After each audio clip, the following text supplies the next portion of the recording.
Soo-yeon, a new character to Solo Leveling. Yo Jinho's cousin, he asks her if she wants to join their guild.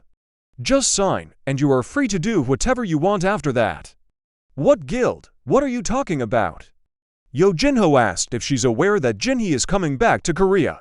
Of course I do, that's my sister, and we are one member short from establishing their own guild. Which creep is scamming you for you to ask me to join some guild that doesn't even exist? If you only knew who that creep is, you'll jump out of your pretty model shoes right now. Back in the office, Jinwoo asks if this is the person he had in mind. Yes, my cousin, and she's a licensed ranker as well. Her being shocked to meet Jinwoo in person and never thought it would happen. She says that she never thought to meet the person who stole Lee Min-sung's press conference. And Jinwoo said if nothing else, but that's what you're impressed about. Jinwoo asked if Jinho told her everything, and she will become the subject of public's attention if she joins. Anything better than working with you, Jin-sung, Jinho's older brother. She asks if she can take a selfie to put it on her gram. Hae-in sees Soo-yeon post on her gram, day 1 at AHJIN Guild. Shocked and jealousy runs through her on why and bam. In front of another gate, Jinwoo and Jinho standing there. Jinho says that he has never seen a gate this big before. Jinwoo is like, you should have seen the Bizen one. Anyway, okay, let's go. News reporter asking Jinwoo questions about his guild. Jinwoo asked Director Woo that the association said they will keep his information a secret. Yeah, but the gate's locations are all made public. Director Woo responded to Jinwoo, and I also would be more cautious about social media if I were you. Director Woo was shocked on Jinwoo's simple familiars was close to be on a rank. Director Woo takes his coat off and leaves them shocked by his appearance. He will accompany them in this raid to make sure it's safe to allow a one-man raid party. Jinwoo said he is okay with that and asked if he is sure about. Sorry, said Director Woo. Minutes later, inside the dungeon. Director Woo was shocked on how strong and capable even Jinwoo's shadow army is. Even most skilled hunters have trouble defeating these kinda monsters. These monsters are no match for the immortal army, means the Jinwoo's army, especially that familiar, said Director Woo. Badass killer Igris with too much aura shows his power in battle and leaves Director Woo shocked. Just with a swing of his sword he can wield shock spells, amazing. Igris takes down monsters like it's just a warm-up and leaves Director Woo in shock if he is on par with the rankers. No, he is well beyond that already, said Director Woo. On a one-on-one I wonder even if I will stand a chance against him, said the director. Director Woo can't believe his eyes that Jinwoo can clear the dungeon, collect the loots, and mine the stones. He is not just one man, but an army himself. The boss of the dungeon shows up and Jinwoo commands that whoever who is not mining or collecting the corpses are dismissed. Director Woo asked on why he dismissed them, and Jinwoo answered with that, if I rely too much on them I might lose my touch. Badass words, right?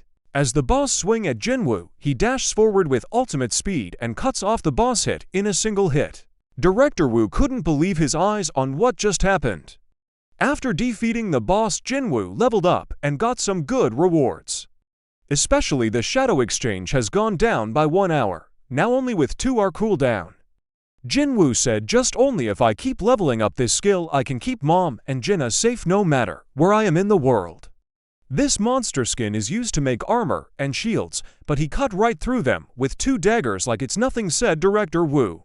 Jinwoo called for the monster to rise, but kinda disappointed that this thing got much smaller, to be honest.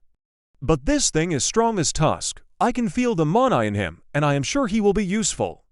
Name him. How about Jima? My boss is the man, said happy Yo Jinho. Reporters waiting for them to come out and sees Tusk carrying the corpse. They started to take pictures. Looks like at least someone is happy to see the news reporters. Too many reporters is here, and that's too much attention for me, to be honest, said Jinwoo. Back in Go Gunhee's office, he asked he understand on why that you're so dumbfounded by that raid. Director Woo said that it wasn't just a raid, but rather a massacre. Go Gunhee sent him home to rest. Go Gunhee is like he clears the dungeon and collects the loot at the same time. He isn't just one-man party, but he's a one-man guild. To be honest, he is the guild. In Tokyo, Japan, a huge red gate appears, leaving the pedestrian in shock. Monstrous wasn't enough to describe its sheer size alone. Jinwoo on his way back to the office, where he noticed a girl staring at him, and turns out it was hae-in. She turns around to leave and Jinwoo gets right in front of her, scaring the shit out of her, asking her, "Why are you here?" hae-in points at her car, "That you see I forgot it here." Jinwoo is like, "Oh my bad," and she asks him if he has a minute. Jealous question runs all over her head to ask about Soo-yeon, but she says there's something about Hunter Byung-GU that she wants to share with him, and it's about his power. Jinwoo invites her to the office to have the conversation, and she is shocked that they are alone there, and thinks like, "Oh, this might be the moment for the beginning of our love story." Jinwoo asks on what is the message he left you. hae-in explains that during the raid Hunter Byung-GU told her to let you know that you should be careful of your own power. That your power is tremendous and terrifying, and he told me that I should let you know about it. Inside another dungeon having lunch with Jinho. Jinwoo wonders if all she said was true. Jinho asks Jinwoo about his sister. Jinwoo said that she'd be fine since he left one of his most reliable shadow with her. Since his skills has leveled up, now he can see and feel what Shadow Soldier sees and feels. So he takes a look at Jinna. Beru is there improving his grammar and vocabulary. Mom and others are doing fine. Jinwoo is having a final look where he sees hae-in taking a bath and panics. He is like, maybe I should apologize to her or buy her lunch or something. Jinho asks Jinwoo if he is planning on something about the S-rank gate that has appeared in Tokyo, and 3 days left until the dungeon break. Jinwoo responds with, "Yeah, I am aware of it," and he received an invitation to raid, but he got something urgent to take care of. The key to the Kartanen Temple, the double dungeon. Yuri Orlov, S-ranker from Russia. Japan's Hunters Association meets him, asking if he can take care of the S-rank gate that has appeared in Tokyo. Yuri Orlov says he can seal the gate with magical power, and no monster will be able to come out. He shocks them with the price of 3.6 billion per year, or $10 million per day. If they are willing to pay this amount, he will keep the gate closed with magical power covering the gate. Yuri Orlov reveals he wants $10 million per day to keep the gate closed. Huh? The Japanese shocked. It left them thinking if that they can afford this much. Yuri Orlov said, "You pay me that much to keep your country safe or suffer from a big catastrophe that will come to you. I'm offering something way better than that bastard Thomas Andre will."